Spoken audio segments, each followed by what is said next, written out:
गुरवे गौरचंद्राय राधिकाय तदालये कृष्णाय कृष्णभक्ताय तद्भक्ताय नमो नमः। जय श्री कृष्ण चैतन्य प्रभु नित्यानंद श्री अद्वैत गदाधर श्रीवासादि गौर भक्तवृंद। हरे कृष्ण कृष्ण कृष्ण हरे हरे, हरे राम राम राम हरे हरे।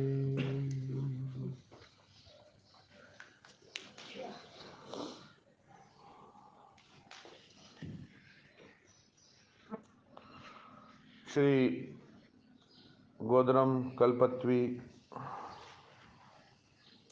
यानी गोदरम का कल्प वृक्ष कुंज,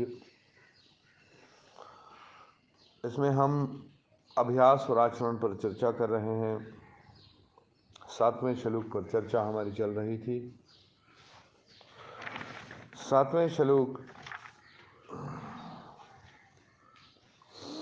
की चर्चा के बाद अब हम 8वें श्लोक पर चर्चा करेंगे।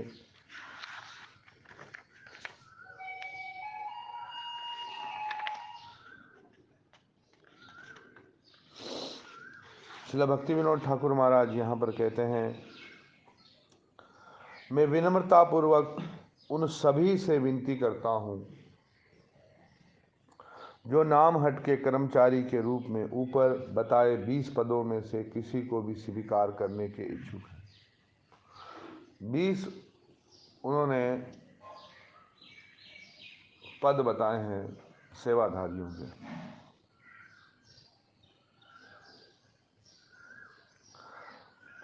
तो कहते हैं कि मैं बहुत ही आजिज़ी के साथ उनसे ये प्रार्थना करता हूँ कि जो ये कोई भी पद इसमें से जो भी स्वीकार करना चाहता है, उन्हें पहले दोनों योग्यताओं और अयोग्यताओं पर विचार करना चाहिए। दोनों यानी योग्यताओं पर भी और अपनी अयोग्यताओं पर भी विचार करना बहुत जरूरी है। किसी को किसी भी काम को करने से पूर्व अपनी योग्यता और अयोग्यता पर विचार करना चाहिए। ये कृष्ण भावनामृत का प्रचार है।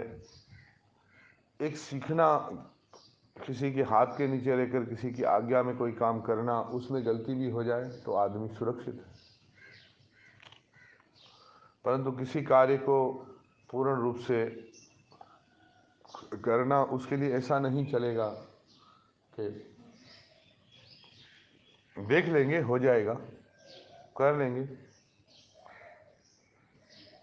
कृपा से हो जाएगा, ये ठीक है, परंतु उसमें अपनी योग्यता और अयोग्यता का ध्यान रखना बहुत जरूरी है।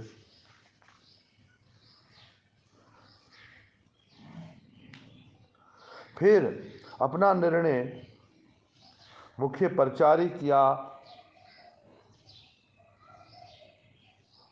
सरहदकार के नीचे लिखे पते पर लिखना चाहिए। अपनी योग्यता अयोग्यता पर विचार करके वरिष्ठ भक्तों से या गुरु महाराज से या परिचारिकों से पहले सलाह लेनी चाहिए, उसके बारे में विचार विमर्श करना चाहिए।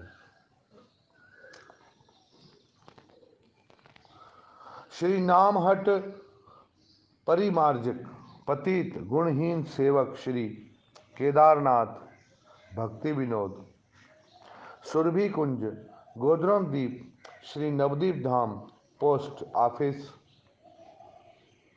स्वरूपगंज तालुका नदिया। कहते हैं कि भाई एड्रेस नीचे भेजते हैं भक्ति विनोद ठाकुर महाराज। जिस वक्त इन्होंने ये कार्य चलाया था, उस वक्त जो भी प्रचारक थे सबके लिए उन्होंने ये पुस्तक दी थी, तो नीचे एड्रेस भी उन्होंने दिया है। अब आप उस एड्रेस पर अपनी प्रार्थना के जरिए भेज सकते हैं। श्री नामहट परिमार्जक। परिमार्जक का मतलब है सफाई वाला।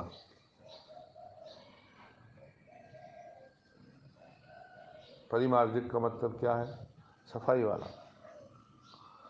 श्रील भक्ति विनोद ठाकुर महाराज सदैव अपने आप को कृष्ण भावना अमृत में एक झाड़ूदार ही समझते हैं कि मैं एक झाड़ू वाला हूँ। मेरा काम है कि जो कठिनाइयाँ हैं, जो कचरा इस कृष्ण भावना अमृत में आया है, उसे मुझे साफ करना।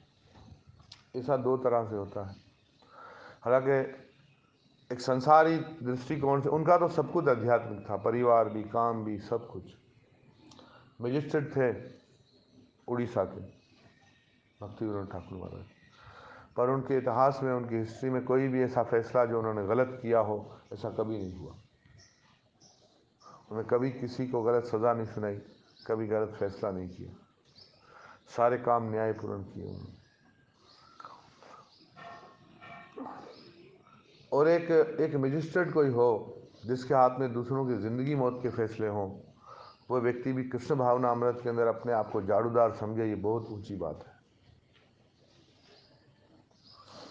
आज जो झाड़ू लगाने वालों के घर पे पैदा होते हैं ना, अगर कहीं से वो मुश्किल से अगर वो भक्ति में आ भी जाए तो दूसरों को झूठ बोलते हैं कि मेरी ये पोस्ट है, मेरी ये पोस्ट है, मैं यहाँ काम करता हूँ, वहाँ उनको इस पर लज्जा आने लगती है। पर भक्ति विनोद ठाकुर महाराज उच्च कुल के होने के बावजूद, बड़े पोस्ट पर होने के बावजूद, फिर भी वे जो है अपने आप को क्या मानते हैं? एक झाड़ूदार समझते हैं। और इसमें दो तरह की बात है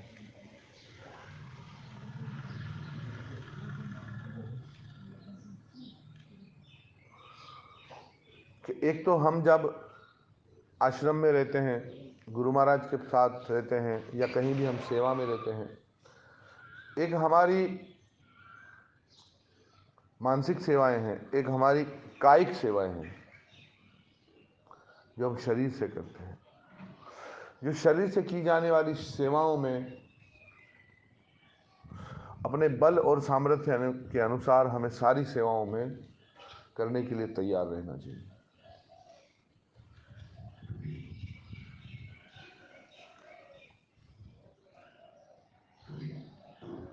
श्रील प्रभुपाद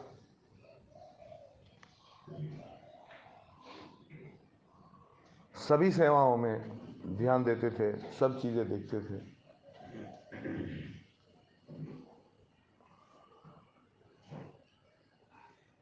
पर सबसे पहले श्रील प्रभुपाद ये देखते थे कि भगवान को प्रसाद जो लगाया जा रहा है वो किस प्रकार का है,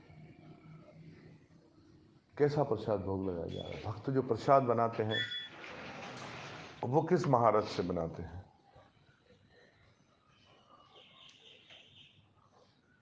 एक प्रसाद की सेवा, और प्रसाद में भी खासकर किचन की सेटिंग और सफाई को प्रभुपाद ज्यादा तरजीह देते थे।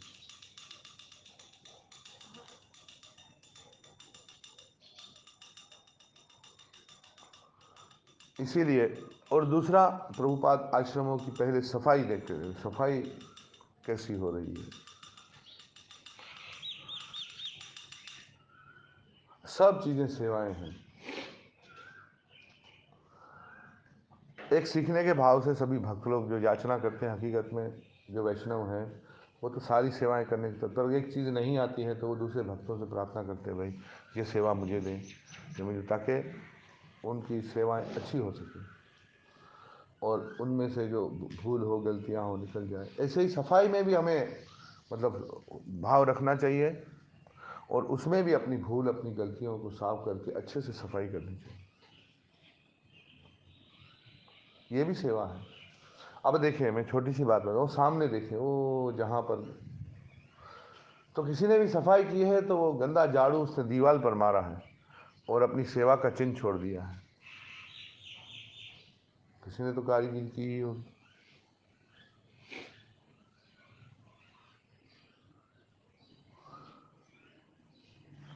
जो भी जिसकी सेवा है, फिर उसके बाद पूजा के बर्तन, पूजा की सेवा को प्रभुपाद देखते थे। उसके बाद कंट्रिक्शन को देखते थे। फिर उसके बाद प्रभुपाद देखते थे कि भाई अभी यहाँ के भक्त लोग जो आश्रमों में रह रहे हैं, कर रहे हैं, वो बाहर जो है नाम संकीर्तन कैसे कर रहे हैं, पुस्तक वितरण किस प्रकार कर रहे हैं, दूसरे लोगों के साथ व्यवहार कैसे कर रहे हैं। पर अच्छी शुरुआत कहाँ से की जाए? पहले भगवान के प्रसाद से। अगर पूजा विधि के साथ नहीं हो रही है तो ठाकुर जी को भोग अच्छे प्रकार से लगाया जाए, पकाया जाए, आने वाले वैष्णवों को भोजन अच्छे से कराया जाए। उसके बाद सफाई, वातावरण अच्छा रखा जाए। आपके पास साधु आए हैं और आप उस वक्त सफाइयों में बहुत ज़्यादा ध्यान देने लग जाएं और उन साधुओं को भोजन न कराएं, ठाकुर जी को भोग न लगे, तो फिर सफाई किसी काम की नहीं। और आपके पास भक्त आए हैं, आप पूजाओं में तो बहुत लग जाएं, पर उसके बाद आप सफाई अच्छे से ना करें तो फिर भी काम नहीं बनेगा।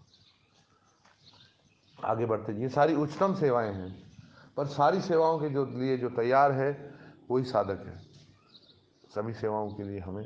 और जैसे जैसे भक्तों की, एक भक्त तो सारे काम तो नहीं कर सकता है, तो फिर भक्त के पास घूम फिर के दो बातें ले जाते, चलो प्रसाद बना लो, भगवान की पूजा कर लूँ, बाकी चीज़ें तो दूसरे समय में हो सकती हैं। इसलिए जितना हो सकता है, पर बहुत सारे भक्त जब होते हैं तो सारी ही चीज़ें बहुत अच्छे से हो जाएगी। और जितना देखें, जो प्रसाद की सेवा करने वाले का किचन जितना साफ होगा उतना उसका मन शुद्ध होता जाएगा। पूजा करने वाले के पूजा के बर्तन जितने अच्छे से साफ होंगे तो उसकी उतनी ही मानसिक सेवा शुद्ध होती जाएगी। मैंने इस पर तो कई बार प्रवचन दिए। और सफाई करने वाला जितनी अच्छे से सफाई करेगा तो इतनी इसकी ये सेवा, उसकी मानसिकता शुद्ध होती जाएगी। तो भक्ति विनोद ठाकुर महाराज का नाम क्या है? केदारनाथ भक्ति विनोद। सुरभि गोदरम श्री नवदीप धाम, पोस्ट ऑफिस स्वरूपगंज, तालुका नदिया। आचार्य जी इस पे समझा रहे हैं कि श्रील भक्ति विनोद ठाकुर ने पहले 20 तरह के कर्मचारियों को फहरिस्त की, सूचीबद्ध किया। हर एक की एक मुख्य भूमिका है।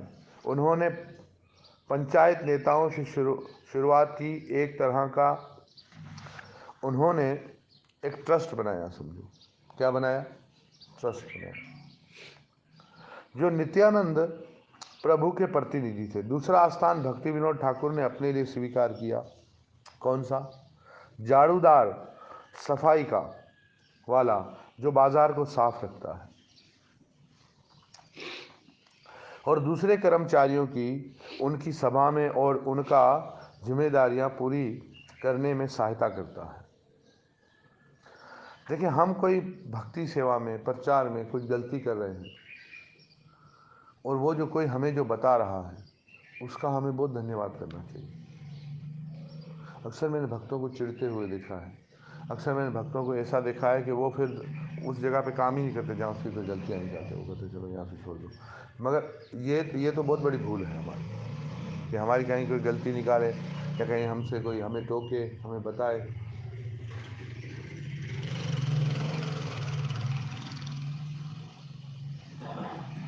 हरे कृष्ण महामंत्र बोलो।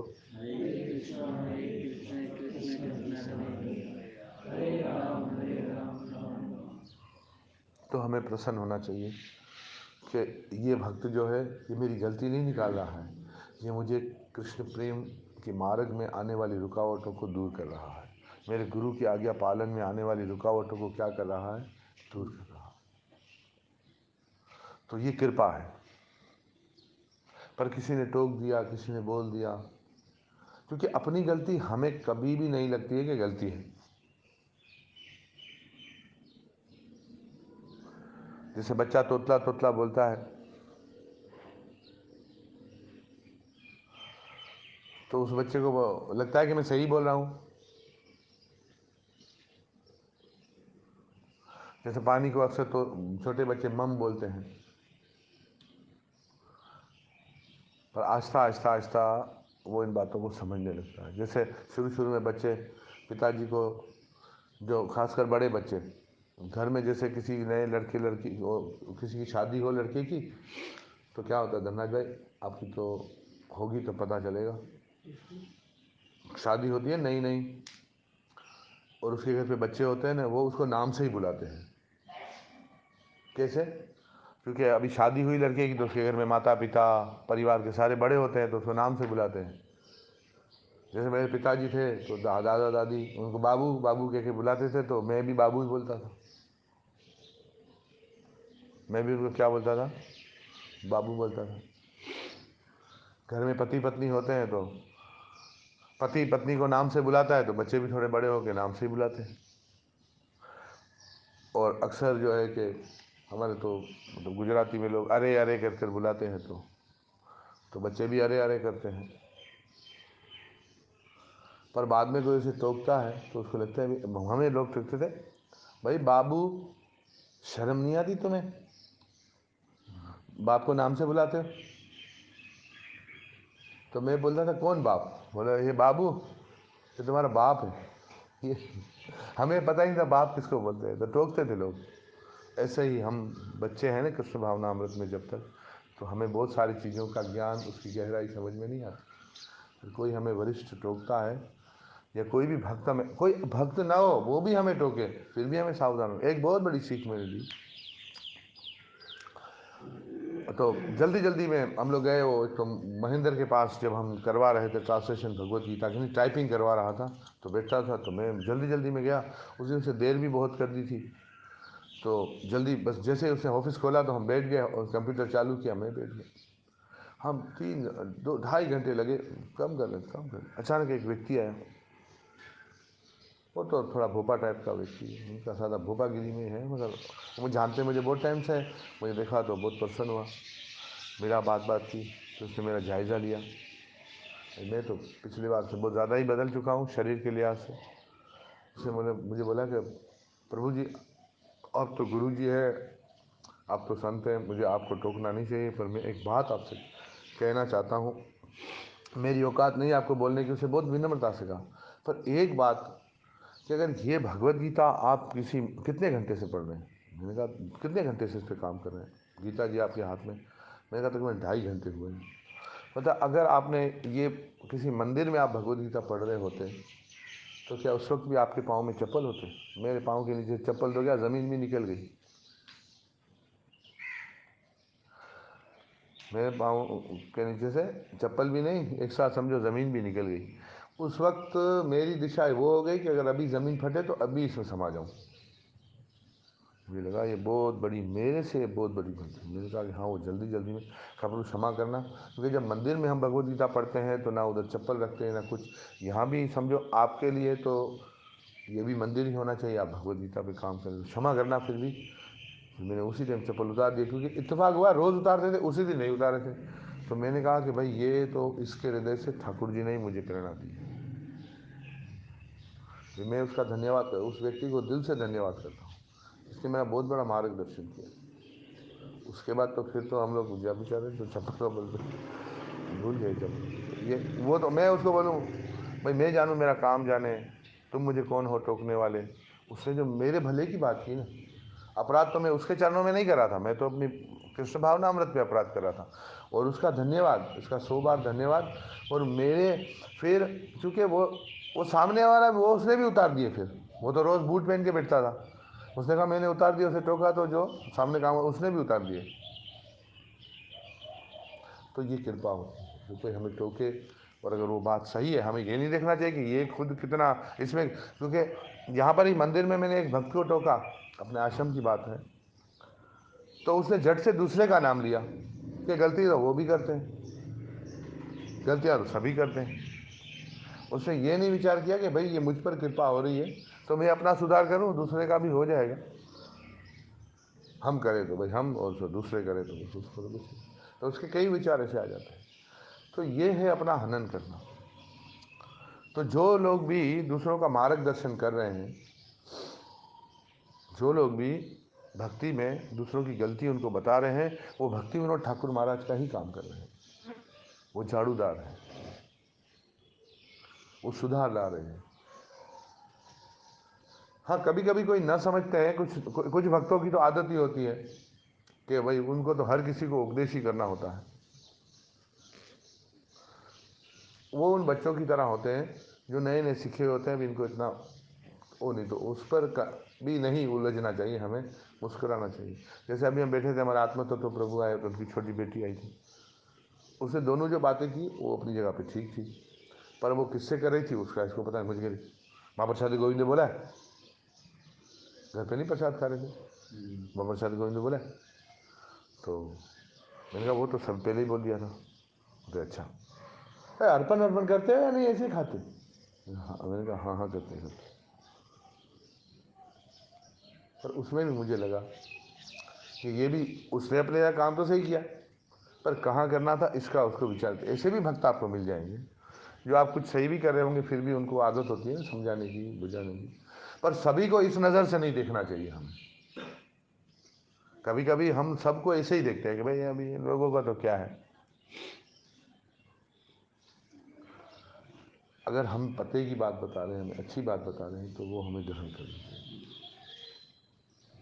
अक्सर लोग आपको ही कहेंगे, एक सामने वाले की गलती भी होगी, आप गुस्सा हो जाएंगे, लोग बोलेंगे भाई आप तो भक्त हैं, आप भक्त होकर के इतना गुस्सा इतना क्रोध, आप तो शांत रहे।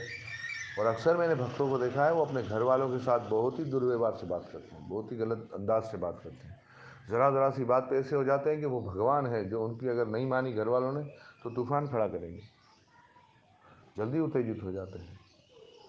पर एक भक्त को बड़ा विनम्र होना चाहिए,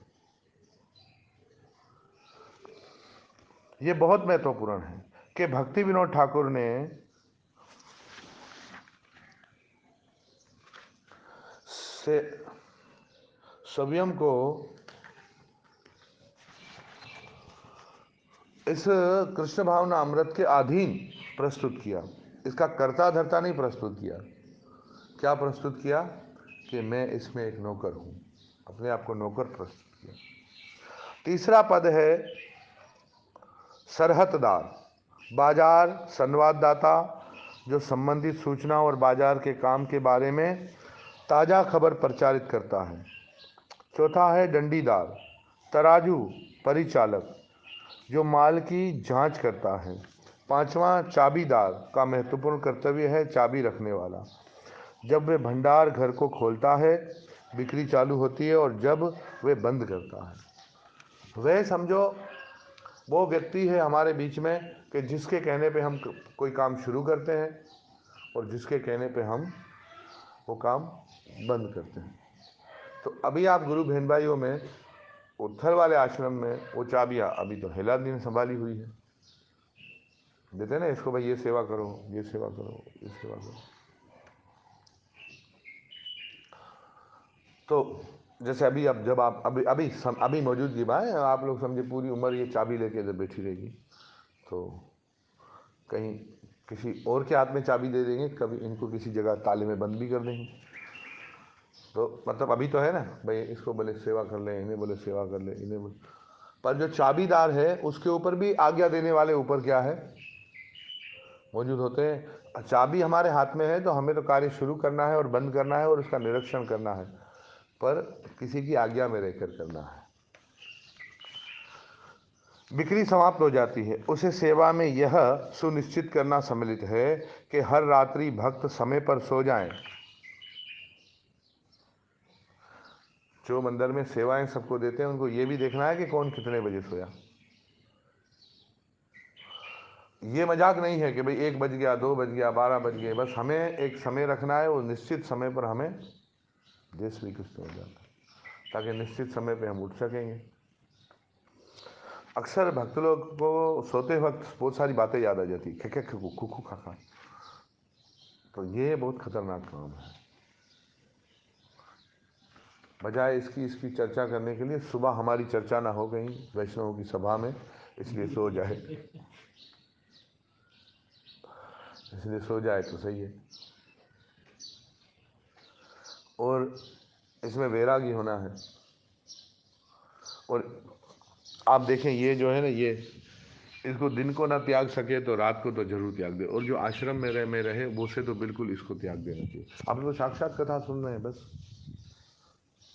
तो उसे सतत सीखने में ध्यान देना चाहिए। स्टूडेंट अगर मोबाइल चलाए तो कभी भी पढ़ाई पूरी नहीं कर सकता, तो सदैव अपने आप को स्टूडेंट महसूस करते हुए इससे दूर रहेंगे तो आपका काम बनेगा। समझ रहे? और कोई नहीं छोड़ना चाहे तो भगवान छुड़ा दे, पूछ लो इससे। छूट गया, अभी क्या करें? मम्मी पापा के पास होता तो अभी तक तो दूसरा ले लेता। ऐसी मम्मी के पास रह रहा है जो जिसको खुद अपने कपड़ों का, अपने खाने का, अपने चप्पल का ही, उसको ही आसरा नहीं कहीं से। होश नहीं, ऐसा नहीं बोल रहा हूँ, आसरा नहीं। तो आसरा ही नहीं। आसरा हो तो फिर हो ना, तो सभी छूट गया कि नहीं? कभी कुछ चीज़ें छोड़नी पड़ती है, कभी छोड़ देते हैं, कभी छूट जाती, कृपा हो जाती है। कृपा मान लेना भी बड़ी बात है। हाँ, तो जितना सतत भजन अगर करना है तो रात को इससे दूर रहे ना, जैसे इसको छोड़ देंगे ऐसे नींद जल्दी आ जाएगी। और भगवान की इतनी कृपा है, विशेष कृपा है कि इधर सिग्नल नीचे काम करते ही नहीं, सिग्नल ऊपर काम करते हैं। इधर ऊपर सही काम करते हैं, नीचे काम नहीं करते। बहुत सारे लोग तो ऊपर, मैं सोचता हूँ शायद भक्ति करने के लिए ऊपर चले गए, और वो बेचारे मोबाइल चलाने के लिए ऊपर आ जाते हैं। आप लोगों को तो मौका ही नहीं मिल रहा है चलाने का, तो नीचे सिग्नल काम नहीं करते, जल्दी से कॉल भी नहीं आती, कोई फ़ोन करता है तो नंबर बन जाता है, थोड़े थोड़े आ जाते हैं, अचानक जाते रहते हैं। तो अधिकतर जो मेरे पास पहले भक्त लोग भी आते थे, वो ऊपर जाने के, ऊपर क्यों गए, ऊपर क्या कर रहे हैं? तो मैंने माला कर रहे हो, भले बोले मोबाइल चला रहे हैं, तो पूछता था ऊपर की, बोले ऊपर सिग्नल सही आते हैं। तो नीचे आओ, विनम्रता में आओ, खुद ही खुद बाहर के सिग्नल चले जाएंगे और आपकी बैटरी चार्ज रहेगी। देखो ज़्यादा नेट चलता है ना, जब ज़्यादा सिग्नल लगने लगते हैं ना, तो बैटरी जल्दी ख़त्म हो जाती है, इसलिए बैटरी चार्ज रहेगी भाई। कौन सी वाली बैटरी? सुबह उठने वाली, फिर कथा में बैठने वाली, रात को बहुत देर तक। और कुछ लोग तो इतने कारीगर होते हैं जिनके पास खुद का मोबाइल नहीं होता है, पर किसी का भी लेके किसी का भी चला लेते हैं, किसी का भी ले उसका चला ले। और कोई पूछे तो कहते हैं हमारे पास तो है ही नहीं, हमारे पास तो है ही नहीं। ये भी हो जाती है, लीला है, लीलाधारी लोग कर लेते हैं लीला।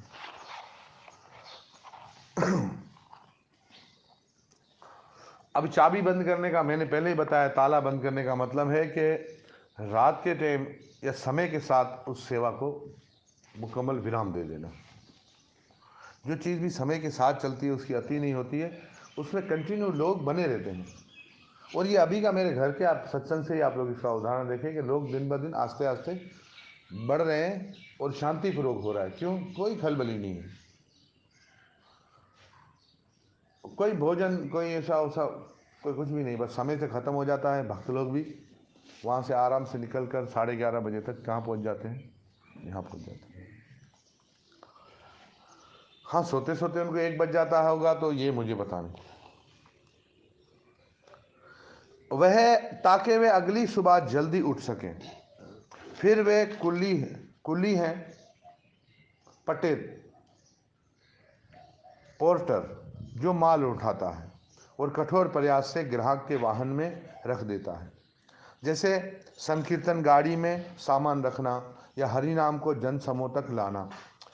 फिर वहाँ चौकीदार है, सुरक्षा अधिकारी, वे मार्केट पर नज़र रखता है और चारों चोरों तथा अन्य सामाजिक तत्वों को पकड़ता है जो निषेध नियमों को तोड़ते हैं। ये चोर पकड़ने का मतलब क्या है?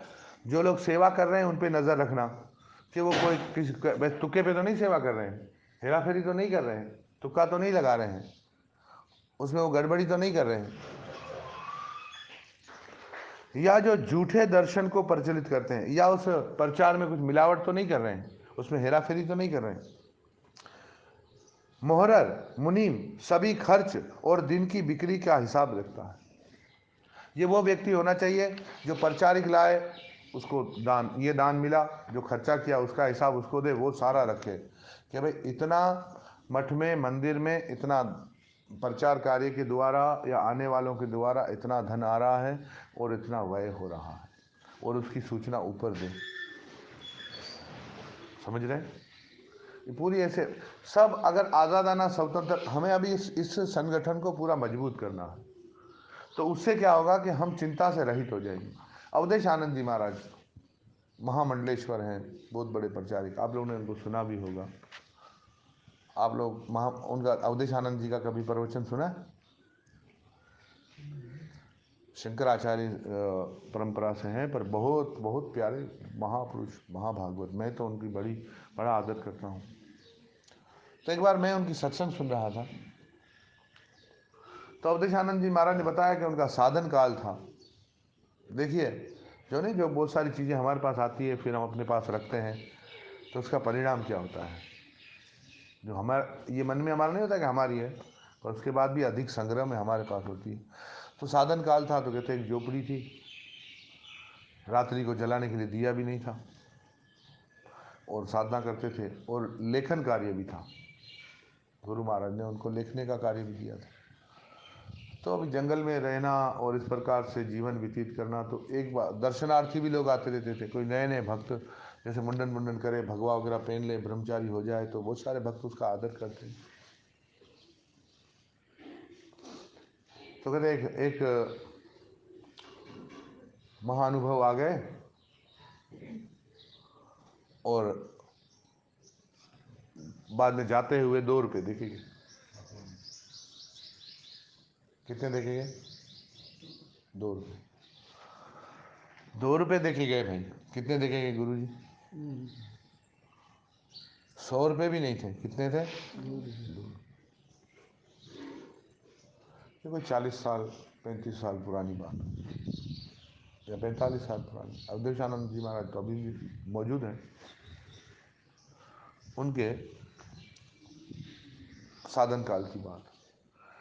तो बोलते अभी मन में विचार आया कि बहुत दिन से कुछ अच्छा खाया नहीं, कुछ खाने के लिए कुछ अच्छा ले ले। भिक्षा में जो भूसे टुकड़े मिलते हैं या जो प्राप्त होता है वही खाते हैं।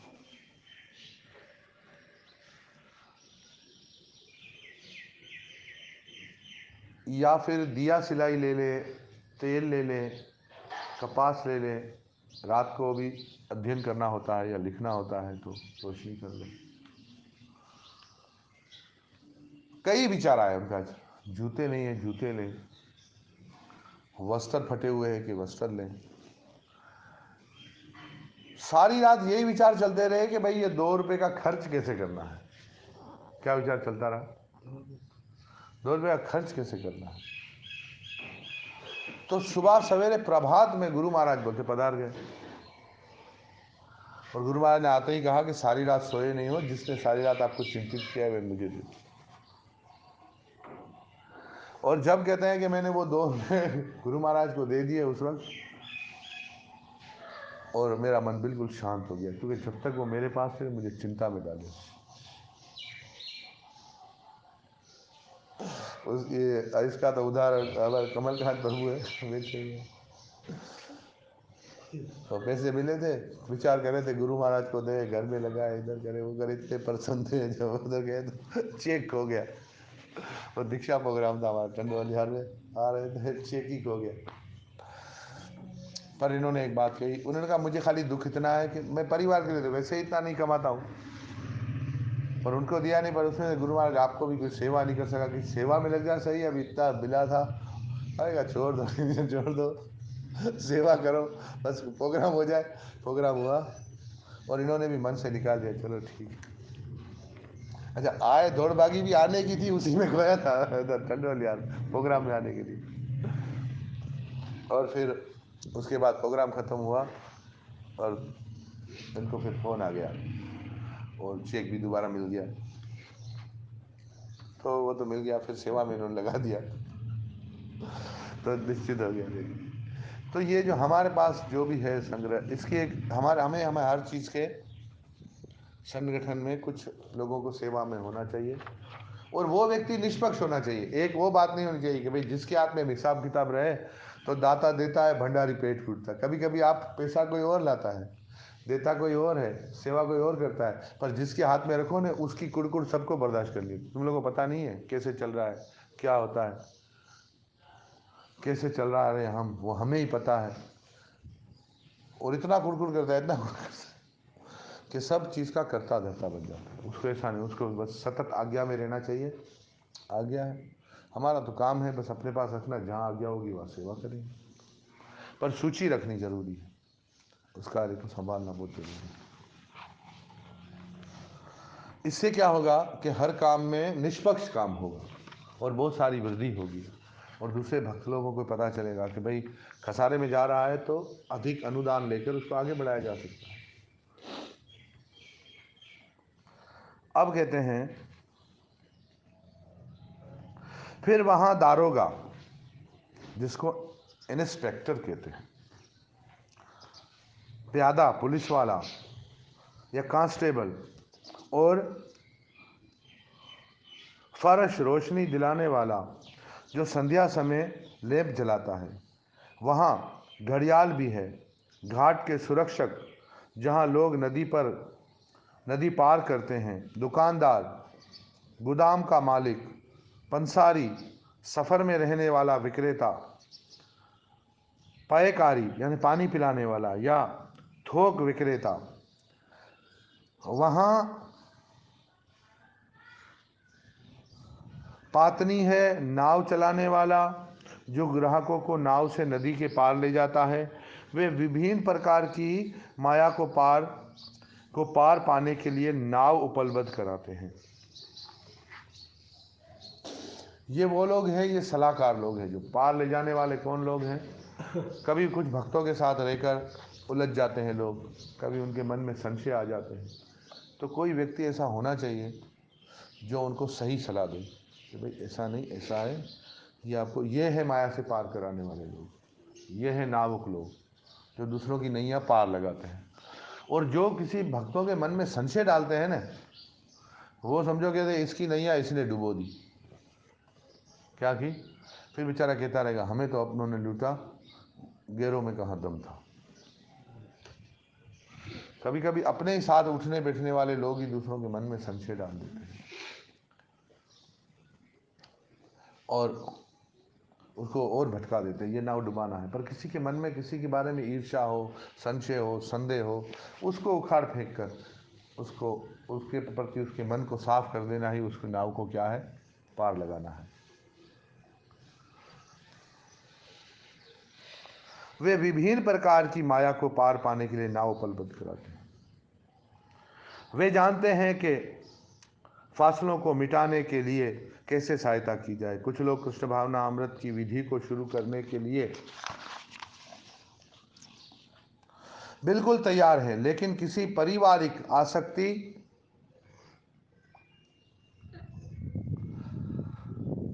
या दूसरी समस्याओं के कारण उन्हें उस माया के पार ले जाने की जरूरत है ताकि वे बाजार तक पहुंच सके। और दूसरे ये नावक कौन है? जैसे कोई भक्ति करना तो चाहता है पर उसको बहुत सारी समस्या है, कोई पारिवारिक समस्या है, कोई कारोबार की समस्या है, कोई नौकरी की समस्या है, कहीं रहने की समस्या है, कहीं खाने की समस्या है, तो भक्त लोग उसकी सहायता करते हैं। क्या करते हैं? उसकी सहायता करते हैं, उसको उसमें मदद करते हैं, उसको अपना मित्र बनाते हैं। और कुछ लोग होते हैं ना जो डायरेक्ट सीधा प्रचार नहीं समझ सकते हैं, फिर उनके साथ मित्रतावत व्यवहार करके उनको लाने की कोशिश की जाती है। वहाँ प्रामाणिक है या नाई जो उनकी सफाई करते हैं, जो आध्यात्मिक कार्यों को ढीलेपन से दोषित हो गए हैं, और धोपा कपड़े धोने वाला जो उनकी सहायता करता है, जो किसी प्रकार की गंदगी से दोषित हो गए हैं।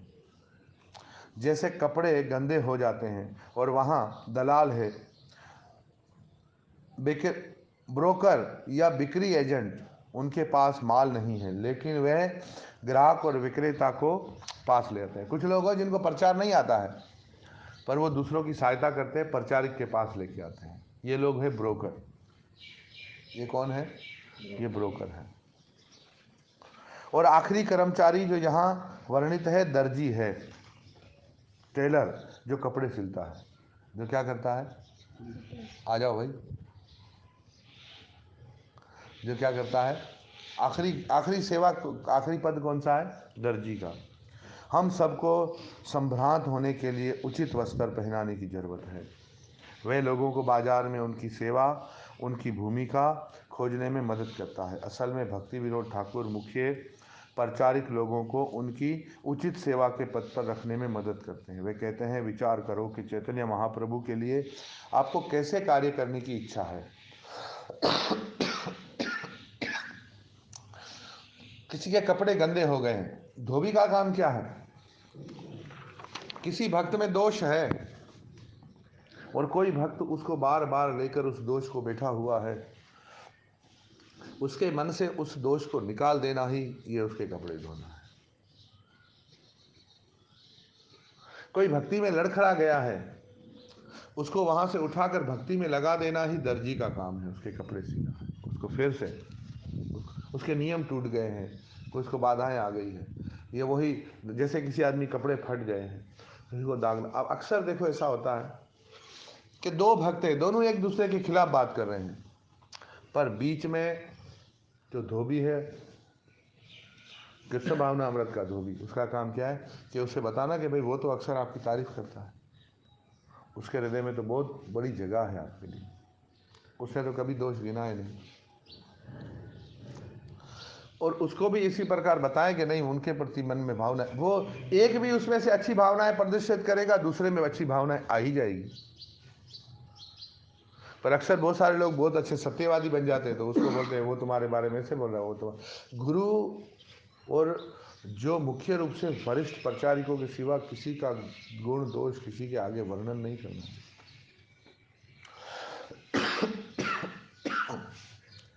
और ये भावना को पहले ही जांच लेना चाहिए कि कौन व्यक्ति निंदात्मक बोल रहा है और कौन व्यक्ति उसके कल्याण के लिए बोल रहा है। ये तो उसकी बात करने के ढंग से ही पता चल जाता है। पानी लीजिए। उसकी बात करने के ढंग से ही पता चल जाता है कि किस तरफ उसकी बात जा रही है। सलाहकार उसकी सहायता के लिए बोल रहा है या उससे ईर्ष्या में बोल रहा है। ये तो आप उससे बातचीत करते हैं तो सारग्रही भक्त लोग समझ जाते हैं कि कौन व्यक्ति किसके बारे में किस बात पर बात कर। जैसे कभी कभी छोटे भक्त बड़े भक्तों के बारे में बात कर रहे हैं, पर वो बड़े भक्तों के बारे में बात कर रहे हैं तो वो किसके साथ बात कर रहे हैं, पहले ये देखना चाहिए। क्या वो सभी के साथ कर रहे हैं? अगर वो सभी को बता रहे हैं बड़े भक्त के दोष, तो समझो कि वो उससे किसी ना किसी बात पे द्वेष कर रहे हैं। वो उनसे भी ऊपर वालों को बता रहे हैं कि भाई इनमें ये दोष है, मेरी सामर्थ्य नहीं इसको समझाने की, पर आप कृपा करके इसे समझाए, तो समझो कि वो उसका कल्याण चाहते हैं। वो उसका क्या चाहते हैं? कल्याण चाहते हैं, उसको भक्ति में आगे बढ़ाना चाहते हैं। तो ये थोड़ी थोड़ी बारीकियां हैं जिन्हें हमें समझनी है। और कुछ लोग ऐसे होते हैं जो सब बातों को इग्नोर कर देते हैं। वो कहते हैं क्या गुरु महाराज को बताना, क्या जैसे चल रहा है ऐसे चले, वो सामने वाला व्यक्ति मेरे साथ सही है तो फिर मैं अभी इसके क्या उसके बारे में इसको बताऊं, उसको जैसे चल रहा है ऐसे चलने दो, क्योंकि वो तो मुझे इस बात में तो सहायता कर रहा है ना, मेरी इस बात में तो सहायता कर रहा है ना। ये है भक्त का लोभ।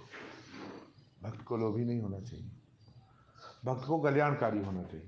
अपने स्वार्थ के लिए उसको सामने वाले को वैष्णव अपराध से घिरा हुआ नहीं रहने देना चाहिए।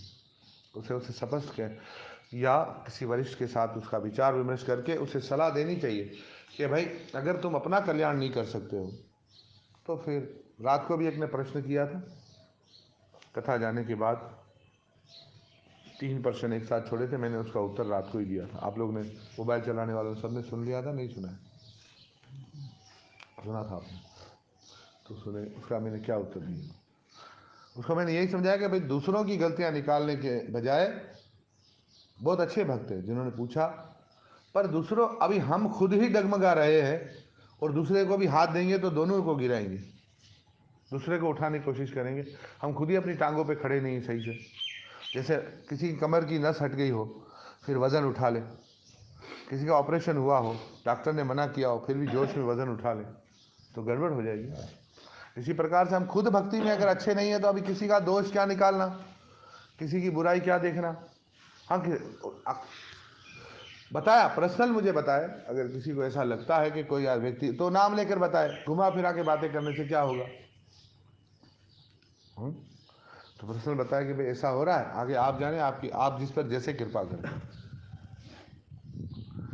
तो कल्याण अच्छे से होगा। तो बहुत सारी चीज़ें सीखनी है, हमें समझनी है।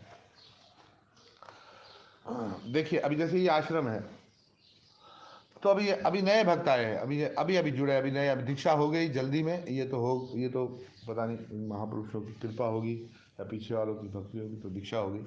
अभी अभी से जैसे कि अभी जो पहले से बैठे हुए हैं भक्त लोग, वो कम दोष निकाले, और अगर हमारे ये नए भक्त हैं ये लोग दोष निकालना शुरू कर दें, तो ये तो मुझे अच्छा लगेगा ही नहीं। उनको अपने दोषों पर ही ध्यान देना चाहिए बजाय के दूसरों के दोषों। इनका काम ही नहीं है ये कि कौन सही है कौन गलत है, कौन कैसा है कौन कैसा नहीं है, ये ऐसा नहीं है। हाँ, कोई पूछे, गुरु महाराज पूछे कि भाई इसने क्या किया, तो बता दिया भाई इसने ऐसे किया, बस ठीक है।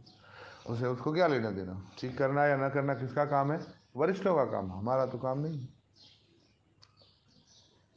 हरे कृष्ण महामंत्र बोलिए। हरे कृष्ण कृष्ण कृष्ण हरे हरे हरे राम इसलिए राम। कभी कोई भी व्यक्ति कोई सेवा कर रहा हो तो पहले उससे आराम से पूछे कि भाई ये आपने किसकी आज्ञा से और किस परामर्श से, मतलब ये आप कर रहे हैं तो किसी पूछा था, वो अगर बता दे कि भाई हमने फलां से पूछा था, तो फिर उस व्यक्ति का भी ध्यान में रखना चाहिए कि भाई किसी ने, वरिष्ठ ने बताया है, गुरु महाराज ने बताया है, तो फिर उसको जल्दी से टोकना नहीं चाहिए, क्योंकि उसकी जितनी सामर्थ्य होगी, उसका जैसा उसको कल्याण करना होगा, तो उस हिसाब से उसको वो आज्ञा दी होगी कि भाई ऐसा कर लो। पर कभी कभी क्या होता है कि पूछते तो फिर भी सामने से भगत लोग उसको बहुत बड़ा प्रवचन देते हैं, तो उसका उत्थान नहीं होता है, वो भटक जाते हैं, फिर गिर जाते हैं। इसे टोकते हुए रोकते हुए भी हमें बहुत सावधान होना चाहिए, और ख़ासकर किसी बात को पूरी जांच किए बगैर कभी भी उसका ढंढोरा नहीं करना चाहिए। पहले 100 बार सोचना चाहिए ये बात है किस तरह, ये बात हुई क्यों है, जो मुझे लग रहा है ऐसी है या कुछ और है इसके पीछे बात। अब आगे कहते हैं 20 इन 20 कार्यों में से कौन सा आप नाम हट में स्वीकार करेंगे। अंततः वर्णन है कि किसी को मुख्य प्रचारक को संबोधित करके लिखना चाहिए। श्री केदारनाथ भक्ति विनोद सुरभि कुंज में नामहट का प्रमुख कार्यालय गोदरम में नवदीप धाम तालुका नदिया।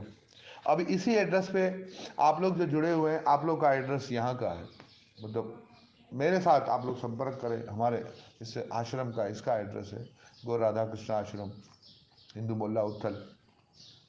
अभी आप यहाँ भेजें, फिर आगे हम गोदरम भेज देंगे, आप यहाँ भेजें, फिर यहाँ से डाक जाती है ना, सारे यहाँ पर सबके देखो लगे हुए हैं, जितने बैठे हैं और पूरी परंपरा बैठी है।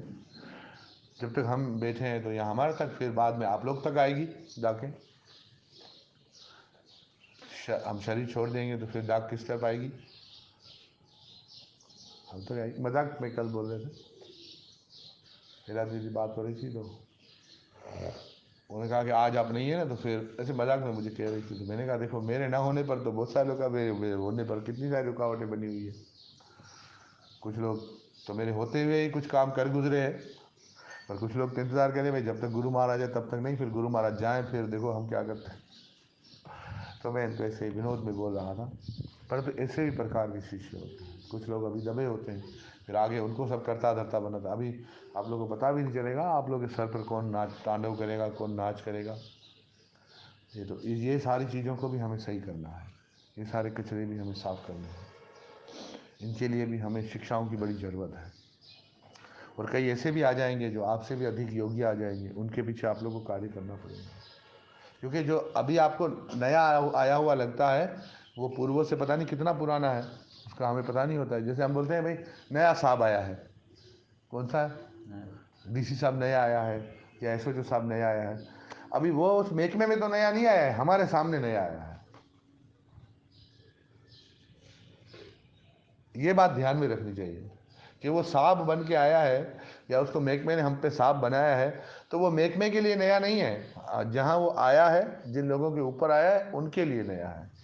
इसलिए कोई भी भक्त आते हैं, प्रचारिक आते हैं, वो प्राचीन से कितने पुराने हैं वो तो उसका वक्तव्य, उसका प्रचार, उसका आचरण, उसकी सेवा, उसका व्यवहार बताता है। गोदरम नवदीप धाम के 9 द्वीप में से एक कीर्तन का द्वीप है। वहाँ पर गोदरम एक खास स्थान है जहाँ सुरभि गाय आध्यात्मिक जगत से नवद्वीप में वास करती है और भगवान के भक्तों द्वारा उसकी पूजा होती है।